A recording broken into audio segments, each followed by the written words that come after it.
Here, we want to cover what would be involved in planting your first crop.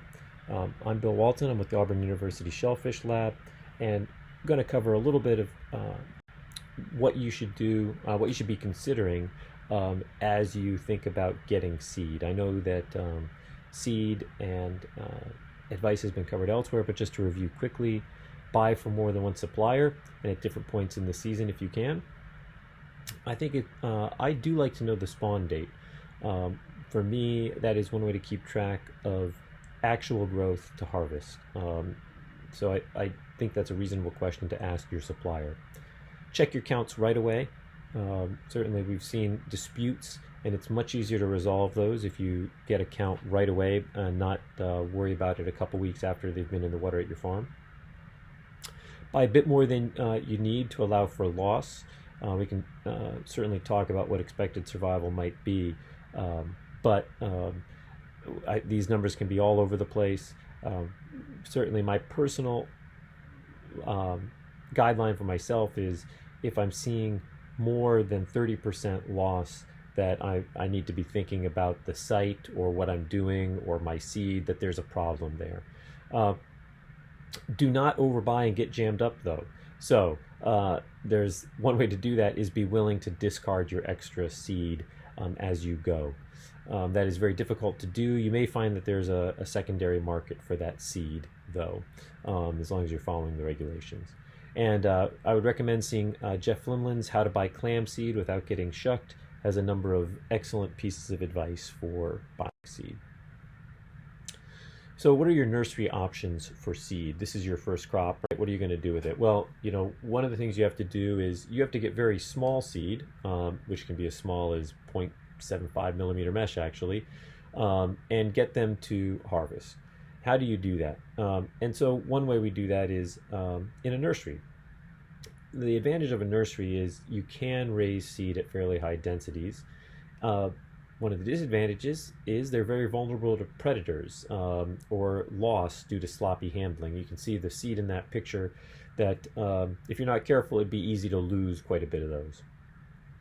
And just there's no hardcore definition of nursery, but for the sake of this talk, let's think of nursery stage ending when seed are retained on 12 millimeter mesh, what we would call R12. And that's when I would start to think of when you're beginning the grow out cycle. So really getting your oysters from little pepper flakes up to quarters. All right, so the nursery options for oyster seed really break down into a couple things. One is upwellers, which have very high densities of seed, but rely on forced high flow of seawater, usually by a pump of some type, to bring the oysters the oxygen and food that they need. You can get very small seed into this system, about 1 millimeter, so retained on a 0.75 millimeter mesh. The other option would be going into field containers of bags and baskets. These are going to have to be lower densities because they're relying on passive flow of seawater through those bags. And keep in mind that finer mesh can clog.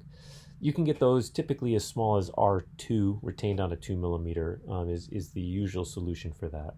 Or, of course, another option is to just purchase larger seed from a nursery operation and leave this work to somebody else. So upwellers can either be above the waterline, usually land-based, or in the water, as this one in the picture is, which we call floating upwellers, when those are called flupsies. The concept is that the water is moved through the trough in the middle, which pulls water up through the silos on the side, giving the oysters their really smooth, rapid flow of water. So a typical upweller, like in the one in the picture, can produce about 1 million seed retained on 12 millimeter mesh across a season.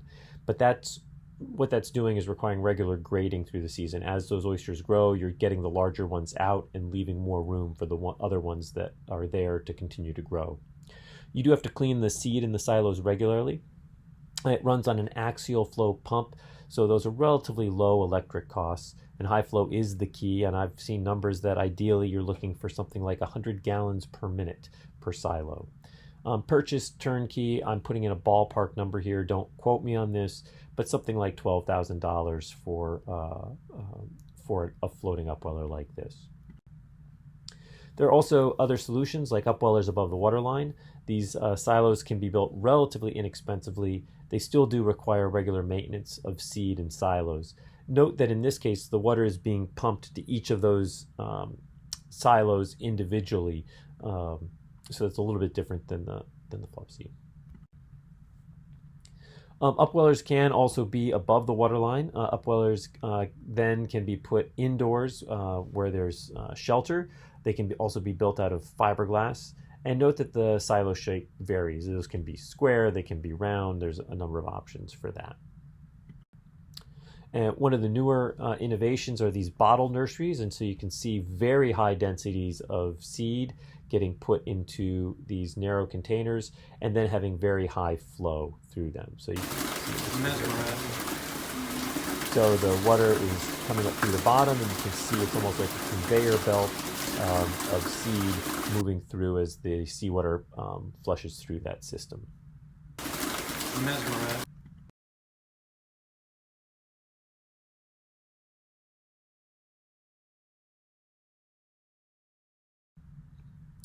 So upwellers do have the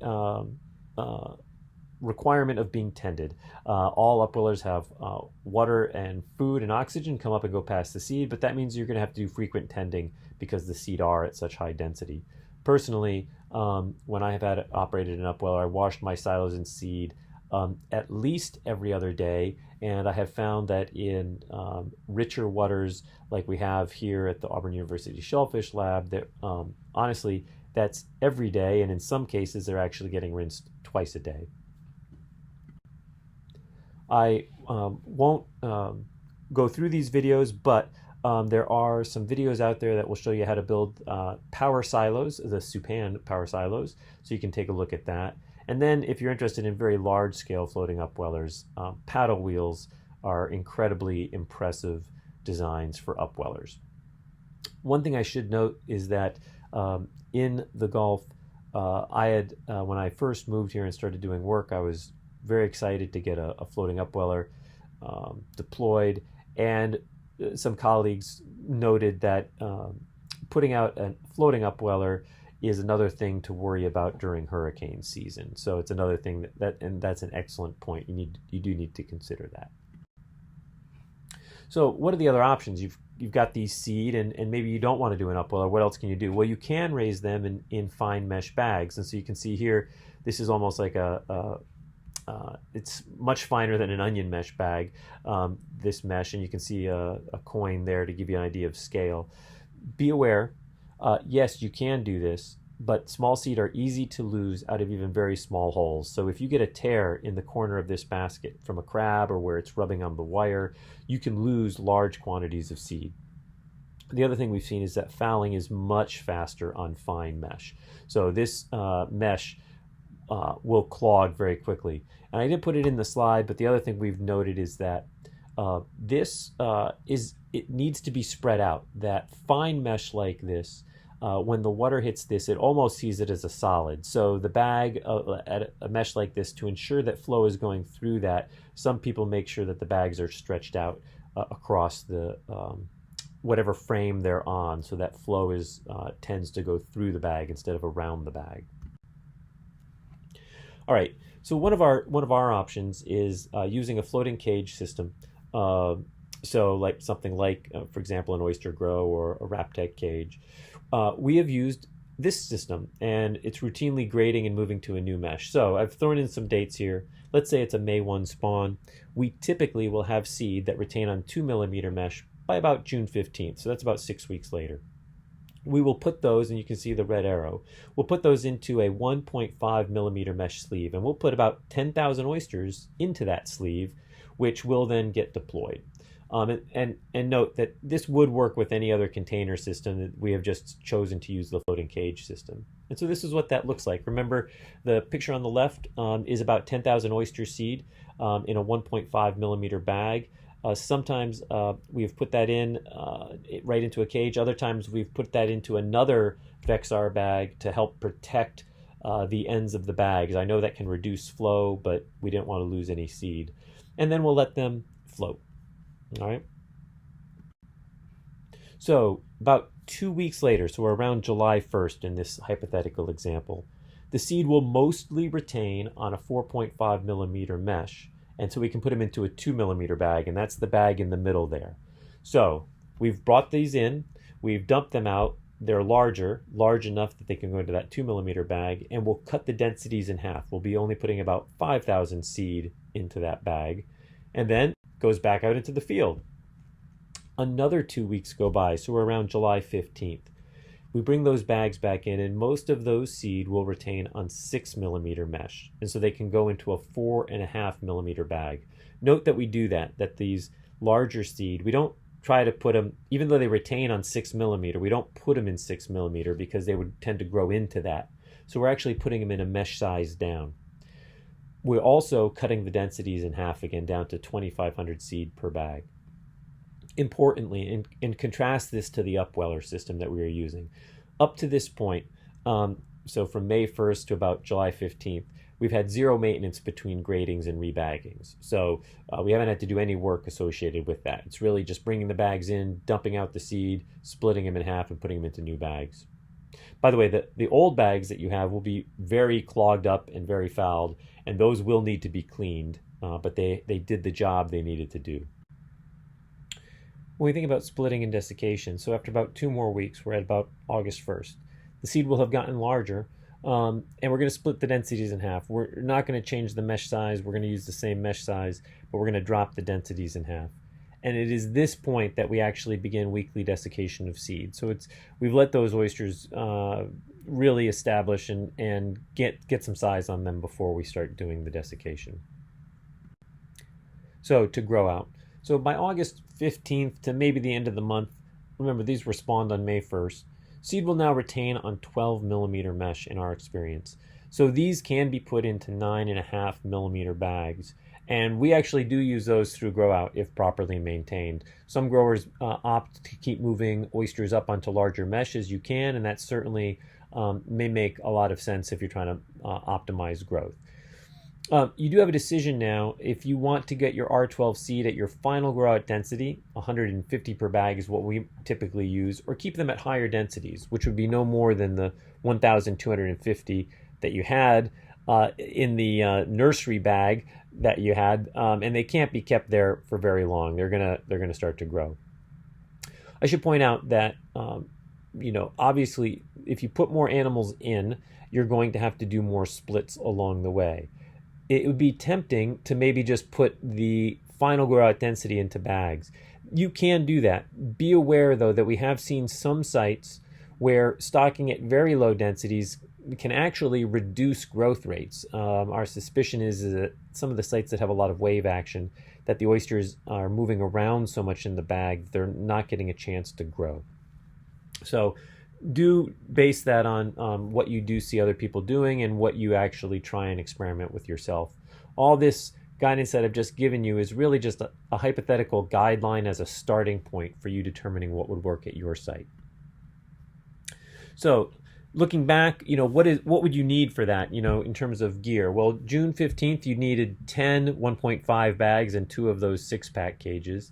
And you can just walk through it. And so that comes out to, at the bottom, by August 1st, you're going to need 80 4.5 millimeter bags, 14 total of the 6-pack floating cages, and you'll need those other bags that you went along the way.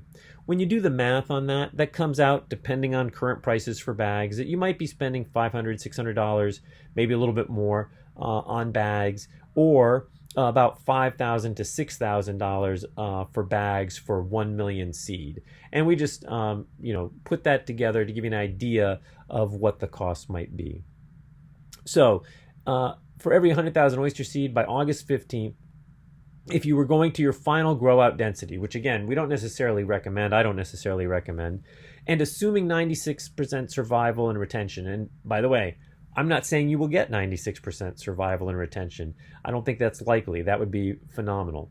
But if you're being conservative in the sense that being sure that you have enough gear on hand for what you might grow, let's assume 96% survival for that. you would need 640 of those 9.5 millimeter bags and 107 of those 6-pack floating cages, and that would be raising those at 150 per bag, or about 900 per cage. I will tell you that we have rounded up a little bit on that 150 per bag so that we can end up with more like 1,000 a cage. That's a convenient number for moving forward. But that gives you an idea of what you would need to. Some of the additional considerations for a field nursery: your total time tending seed is approximately 2 to 2.5 months for any crop of seed that you get. Again, depending on your growth rates.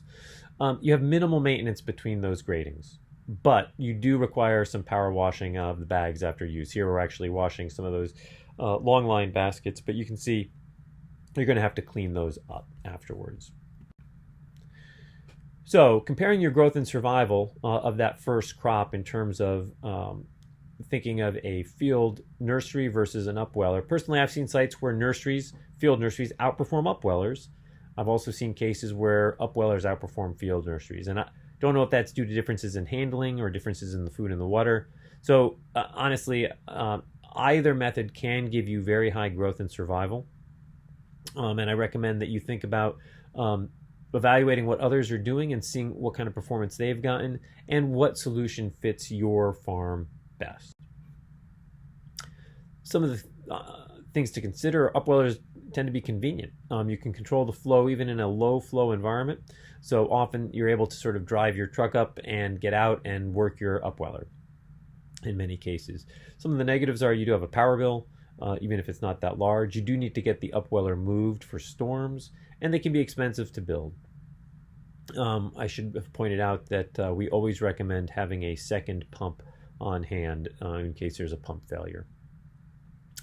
For a field nursery, there's no power bill. You're keeping an eye on your site. So the fact that you're out taking care of your seed on a regular basis also means that you're keeping an eye on everything else going on at your farm. But it's only periodic maintenance that you have to put in. But you do need those multiple bag sizes. So you're planting your first crop and you're trying to figure out how much gear you need. What are the right grow out densities? Well, these numbers may vary, but here are some guidelines that we have used at the Auburn University Shellfish Lab. Our longline baskets are often somewhere between 75 and 100. Frankly, I do think 100 is too many in my experience, and I would be probably more in the 85 range is what I would be thinking of. In the Vexar style bags, those are the 3 foot by 1.5 foot wide bags. We are typically putting somewhere between 150 and 200. And I know this all varies in terms of these densities by growers and by sites. I'm just giving you some guidelines for as starting points for a reference for what we've used at the Auburn University Shellfish Lab. Certainly consider the container volumes. So I'm thinking of long line baskets in the typical size, but I have seen some of those long line baskets produced with almost double the volume. And so of course, you should think about stocking densities in terms of the volume of the bag or the unit that they're going into. One of our rules of thumb is that if that container, whether it's a bag or a basket, if you tip it on its side, if it is more than half full when it's done that way, it is time to split. That essentially we think that the oysters are starting to get crowded.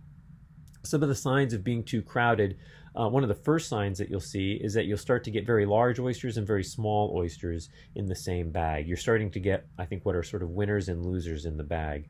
You may also see biofouling go up. You may see some more sediment in the bag, and in fact, you may start to see some mortality. You may actually see some of the oysters starting to grow into the bag or actually to grow into each other just because they don't have room to grow. One of the things we're working on now, and I know some other labs are working on, is how wave exposure might affect your appropriate grow out densities. So keep an eye on that and keep an eye out for current research on that.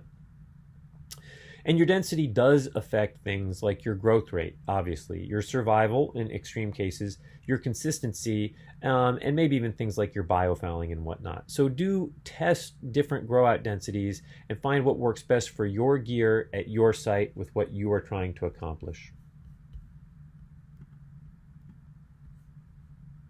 So grading and splitting is another thing you're going to do with that first crop. This can be done by hand or by hand across different screens. I've seen that done. chicken wire put stretched out, and oysters, spread over that to help grade them. I do recommend a mechanical grader if you're starting to do, let's say, 100,000 oysters or more. That I've just found that it's so time consuming that at some point there's a benefit to having a mechanical grader, which you can see there's a tube sorter in the left hand picture. This running it through that machine, or a machine like that, lets you sort like sizes together. So that tube sorter there actually has 3 different sizes that it will sort out: the first half of the tube, the second half of the tube, and what comes out of the tube. And that lets you sort those different sizes together. It also gives you the opportunity to split your stocking density. So in the picture on the right-hand side, that is scooping out oysters into different baskets, and just making sure that they're not too crowded when they go back out in the water. And I will say this is an opportunity to check your inventory as well. So I'm just going to take a couple slides here to talk about this. Why do inventory? Because you want to know how many oysters you have. You want to know what size they are. You want to know where they are in your farm. And I think there's some things we can learn about how different batches perform, how different techniques perform. And this may be important for a variety of reasons. What is the value of your crop right now? Not in the future, not what it was when you bought the seed, but what is the value of your crop at any given point in time? Traditionally, there have been a number of ways that inventory has been managed on oyster farms, including the classic whiteboard you can see here. That's actually Hog Island Oyster Company out in California was kind enough to let me visit and take this picture. And so this is one way of tracking inventory. And certainly notebooks, Excel, or some other type of spreadsheet with some twists. See quite a few people using color-coded tags, and frankly, memory. A lot of farmers simply rely on their memory of where things are, and you can imagine that there are risks to any of these. The biggest thing that I have found is that it's very hard, that all this inventory management essentially turns into a map of where you can find your oysters. And I'm guilty of this. I had a small farm, and despite my best intentions, the notebook essentially became a place for me to go find oysters when I needed them, but I wasn't able to put the data together. There are some new options out there. There are some new apps, and there's some new software out there. I'm not advocating for any particular brand. I think they all provide a number of benefits. Certainly, they're a mapping system that lets you see where your oysters are, and that's very valuable. You can imagine anybody working the oysters needs to know where they are. But importantly, these apps also give you all sorts of other abilities, including the ability to find out what sizes, how much you have of each size at any given time. It lets you track things like growth rates and loss and different things like that. We're looking into radio frequency ID, RFID, as a way to help track inventory. And I have seen some very nice GIS packages available. These tend to be fairly high priced and usually require a level of expertise that you'd have to have somebody that's sort of specializing in that. But why do inventory management?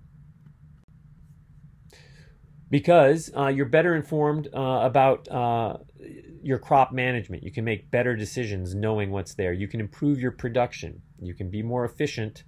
And importantly, you can have a more accurate valuation. You could, again, imagine whether it's an insurance claim or whether you're looking for a loan or looking to sell your farm, being able to accurately value what you have at that time is important. And you will find this. One of the first questions you'll have with your crop is when you're ready to go sell your oysters. So this will give you better prediction to market. You're going to find that you have fast growers and medium growers and slow growers. And so getting a better handle on how many fast growers you have and when they might be coming to market, and then how long you'll have oysters available for, that's much easier to do when you're doing some type of inventory management.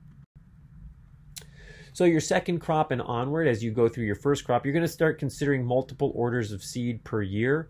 Instead of relying on one crop of seed per year, many growers have decided to try to get batches of seed at different times through the year. That doesn't mean that seed is available year-round, but if, for example, the first seed are available around June 1st, you might want to consider getting oysters towards the end of the summer as well. That will let you harvest off of the bell curve of both of those crops. It also lets you diversify. Obviously, having oysters from different spawns, even if they're from the same hatchery, they're probably from different spawns if you're getting them at different times like that. And start to get a sense of the space and gear that you need for seed. So you will have a portion of your farm taken up for grow out of your first crop, but you're going to need space for seed. And so this will get you, you'll start to get a handle on how much you need for that. So with that, if you have any questions or comments, please email me at the email you see there, or you can find me on social media, Instagram and Twitter at Dr._oyster. Thank you very much.